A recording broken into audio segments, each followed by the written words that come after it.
Moray Berabotai, Shalom, Ovracha, le jeudi de Parashat Yitro, c'est une journée très très particulière pour les juifs tunisiens et une partie des juifs algériens. Pratiquement, ça se déroule comme un jour de fête. Déjà, les gens ils commencent à se souhaiter bonne fête ou bien bonne fête de garçon. Il y a des questions qui se posent. Est-ce que on fait tahanoun à la tfila? À partir de quand on fait pas? On va essayer, Bezrat Hashem, de parler de tout ça. Mais pour commencer, on va essayer d'expliquer les raisons de cette fête-là et la manière avec laquelle on célèbre cette fête. Alors on raconte que en Tunisie, au nord de la Tunisie, et une partie donc de l'Algérie, il y avait une épidémie qui a touché les petits garçons. Et cette épidémie s'est arrêtée le jeudi de Parashat Yitro. Et on dit parmi les remèdes qu'on a eu pour stopper cette épidémie, pour la guérison des enfants, c'était à base des pigeons. On faisait des plats, une soupe à base de pigeons et Baruch Hashem. Donc il y avait la Yeshua. On raconte, Moreno Arabe, Rabbi Merazou Shalita, il a raconté dans son shi'ur, il a dit qu'à l'époque de notre maître, Rabbi Semah Sarfati, alors un jour il était chez lui à la maison, il était en train de manger. Il mangeait un plat de fèves. On sait que les Tunisiens, donc les fèves, donc c'est pratiquement il fait partie des plats de fête. Dans toutes les fêtes, on mange des fèves avec le cumin. Et il a vu le Alen vers la Khem al-Akhammavet qui était face à lui. Il n'a pas eu peur de lui. Il lui a dit: qu'est-ce que tu fais là? Il lui a dit: il était envoyé, le Alen, pour toucher, tuer, Hasbi Shalom, donc les garçons. Le Rav lui a dit: Ané gozer alecha. Moi je décrète sur toi que tu ne pourras pas exécuter ce décret-là un nombre d'années comme le nombre de fèves que j'ai dans mon assiette. Et Malachamav, il est parti. Les élèves, ils ont compté l'assiette du Rav. J'imagine que le Rav n'avait pas envie de continuer à manger. Ça l'a beaucoup dérangé. Ils ont compté le nombre de fèves. Ils ont vu qu'il y avait 80 fèves.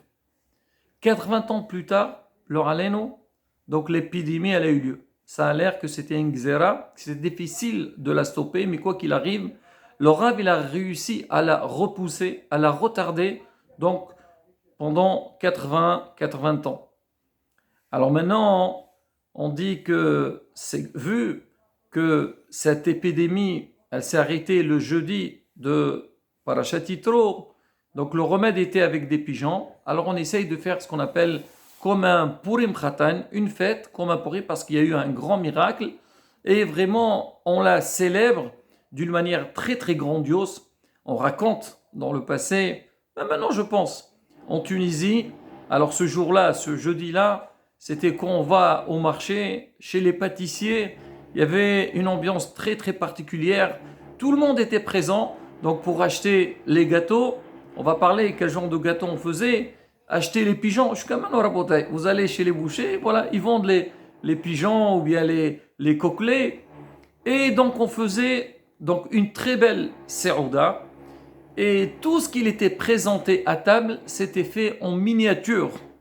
Donc aussi bien donc, les plats, la nourriture, des petits gâteaux, donc le pigeon en question, et aussi donc les assiettes, les verres, les fourchettes, les couteaux, il y avait des bougies, tout était en petit. Alors pour montrer que c'était une fête pour les garçons, parce que c'est eux qui sont le plus concernés. Mais Baruch Hashem, Hachem Israël, on ne s'arrêtait pas seulement au niveau donc, des plats, mais l'ambiance aussi, c'était l'ambiance donc, très particulière. Et on distribuait sur place une feuille qui s'appelait Wurqat Yitro, la feuille de Yitro. Alors qu'est-ce qu'il y avait dans cette page-là? Il y avait toutes les brachot et il y avait aussi le passage des 10 commandements. Alors on demandait dans cette fête-là aux enfants de faire des brachot et ils font les brachot et on répond Amen. Moi, j'imagine que vu que cette fête de Yitro tombe souvent à l'époque de Tu B'Shvat, donc on essayait de faire donc un lien entre les deux et on présentait à table en dehors donc tout ce qui est lié avec donc la fête, on amenait tous les fruits et pour qu'on puisse faire les brachot. Alors en dehors des brachot qu'on faisait bien sûr, alors on chantait Bari Yochai et surtout on lisait le passage de la paracha. Certains lisaient le premier passage de Parashat Yitro, d'autres lisaient toute la paracha, mais ce que tout le monde essayait de lire, c'est les 10 commandements, surtout avec l'air de la fête Ta'am Elyon, et Behemet, on sentait donc une ambiance vraiment de fête. Ça c'était donc au nord de la Tunisie. Maintenant au sud de la Tunisie, donc Djerba, Zarzis, Mednin, jusqu'à Gabès, donc l'ambiance elle était différente. Tout a été lié donc par rapport aux enfants, mais le déroulement de la fête se passait d'une manière différente. Moi je me rappelle quand j'étais petit, c'était le jeudi après-midi, donc au Talmud Torah, à la synagogue, on étudiait. Alors c'était donc une ambiance très différente, c'était une ambiance de fête. Alors on venait, tous les enfants devaient dire un Dvar Torah, faire une Dvar Torah sur la paracha, Wa Ishma Yitro, Ma Shemu'asha Ma'uba. Donc on essaie de faire un commentaire par rapport au premier passour de la paracha, et c'est pour ça que on appelle aussi cette fête Shema Yitro. C'est la fête des garçons, mais aussi Shema Yitro par rapport au passour. Et donc, c'était plutôt donc une ambiance qui est liée avec la paracha de la semaine. On dit qu'à Djerba aussi, donc c'était la même chose.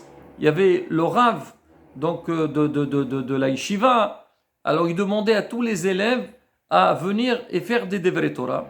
Et après, une fois qu'on a fait cette fête à la synagogue, donc c'était à la maison, en famille. Donc il y avait un plat de fête, on chantait, donc bien sûr les fèves, et pour commémorer cette fête-là. Maintenant, les raisons qui étaient données donc, par les rabbinim donc, du sud de Tunisie, Moreno Arav, Rabbi Khilfoun, à Kohen Zerzadeh Kadosh Bracha, il rapporte dans son livre Brit Kiona, il dit que certains disent cette fête s'appelle Saoudat Yitro. Pourquoi? Parce que Yitro, il avait organisé une Saouda, un festin, à Moshe, à Haron, les Zkinim d'Israël, c'est marqué l'Ifnei Elohim, donc c'était une Saouda importante. Nous, en souvenir de cette Saouda, en souvenir de ce festin, nous aussi, on fait la même chose. Le Rav, il n'était pas très d'accord avec cette raison. Il se dit quoi? Parce que Yitro, il a fait une Saouda, il a fait une fête, nous aussi on doit faire. Donc on va pas finir avec les fêtes toutes les semaines. Il y a des raisons. Lui, il pense plutôt, donc cette fête-là, prend la fête, c'est lié plutôt avec la paracha de la semaine. Paracha Yitro, on va lire le passage de Matan Torah, du don de la Torah. Et comme le don de la Torah, c'est un passage qui est très important, donc on fait une fête par rapport à cet événement. C'est quelque part comme si on disait la fête de Shavuot. Son petit-fils, alors lui, il rajoute sur ça, il dit, on sait que B'Ma'amad Ar-Sinaï, au moment du don de la Torah sur le mont Sinaï, on dit que le peuple d'Israël, il s'est marié avec la Torah. Et c'est qui a fait la Houpa? Le mariage, c'était Akadosh Baruch Hu. Alors on dit toujours, quand on fait un mariage, on fait ce qu'on appelle Saoudat Hatanim, on fait un mariage pour les mariés, et bien sûr pour les invités. Nous aussi, en souvenir de ce grand mariage, alors du don de la Torah, alors on fait cette Saouda. Alors on l'appelle Saoudat Yitro, pas Saoudat Israël. On dit parce que ça se déroule, ça s'est passé pendant la paracha de Yitro. Moreno Arav Rebbe Bougid, Saadon Zecher Sadeh Kadosh Bracha, toujours lui pendant cette fête, lui aussi, il mettait le point sur cette fête parce qu'il sait qu'il y a un grand message à travers cette fête-là. Bien sûr, le don de la Torah, on a les enfants, on transmet. Même quand quelqu'un est immense et matériel, il y a toujours un message à transmettre. Alors lui, il dit, cette fête, on l'appelle aussi Hatimat Yitro. C'est quoi Hatimat Yitro? Il dit, en fait, c'est la signature de Yitro. Quel rapport? Parce qu'on sait que Yitro, il n'était pas juif. Il s'est converti. Alors quand il s'est converti, il a signé le pacte, donc avec Moshe Rabbeinu, qu'il va entrer dans le clan d'Israël. On dit, puisque pendant cette paracha, Yitro, il est venu pour se convertir, alors on appelle cette fête Hatimat Yitro. Et il va encore plus loin, le Rav. Le Rav, il dit, parce qu'en fait, un peu, ça rejoint ce qu'il a dit Morana Rav Bechelfoun, que nous, on a reçu la Torah, donc dans Parashat Yitro. Maintenant, il y a une année qui s'est écoulée depuis ce don de la Torah. Alors, comme on a fini, on a été Hotem, on a fini donc cette année-là, donc on fait comme un Siyum. C'est que, comme Simchat Torah, donc on fait la fête de la Torah parce qu'on a clôturé donc toute la Torah, toute l'année on a lu les parashiot. Là aussi, donc on a fait le tour l'année passée, donc on va faire une fête qu'on appelle Hatima. C'est rapporté au nom du Rav qu'il donnait encore d'autres raisons. Alors parmi les raisons qu'il donne, il dit que Baruch Hashem, avant dans le Talmud Torah, dans la Yeshiva, les élèves bien sûr, il avait un programme, et en dehors de ça, il étudiait des traités de Gemara. Mais à l'époque, il ne faisait pas. Aujourd'hui, quand quelqu'un finit Gemara, il fait un siyum. C'est important. On appelle ça comme un jour de Yom Tov, la veille de Pessah. On fait un siyum. Les gens, ceux qui participent, ils sont exemptés du jeûne. Alors, eux, ils ne faisaient pas le siyum quand ils ont fini leur traité. On attendait ce jour-là de Hatimat Yitro, de Sa'udat Yitro, et on faisait tout le monde, tous les élèves qui ont fini une Gemara, ils faisaient un siyum. Donc, il dit, c'est pour ça qu'on appelle un jour de Hatima, de clôture. Et là, Rabotai, donc on voit donc le vrai sens, selon ces rabbanim, c'est par rapport à la Sa'udat. Maintenant, on dit pourquoi c'est lié avec les enfants. Alors, si c'est par rapport à la Torah, normalement, ça concerne aussi bien les enfants que les adultes. Bon, Rabotai, on voit que, Baruch Hashem, les adultes, ils ne sont pas absents. Ils viennent à la synagogue quand les enfants ils vont faire le Devrei Torah, c'est normal. Les parents, ils veulent voir leurs enfants. À la maison aussi, la fête concerne tout le monde. Mais on dit pourquoi, on l'appelle la fête des garçons. Parce qu'au moment, quand Moshe Rabbeinu il est monté au ciel pour recevoir la Torah, les Malachim ils se sont opposés. Ils ont dit que la Torah ne concerne pas le peuple d'Israël. Moshe il a répondu. Eux, leur but c'était quoi? C'est pour montrer à Moshe Rabbeinu et que Ben Israël sache dans la suite que la Torah c'est pas rien. On ne vous la donne pas facilement. Il faut l'apprécier, faire très attention à cette Torah-là. Mais après ils ont posé une question. On dit mais attendez, vous savez la Torah il faut l'étudier tout le temps. Qui va être garant que l'étude de la Torah, il ne va pas s'arrêter dans le cas d'Israël? Moshe Rabbeinu n'avait pas de réponse.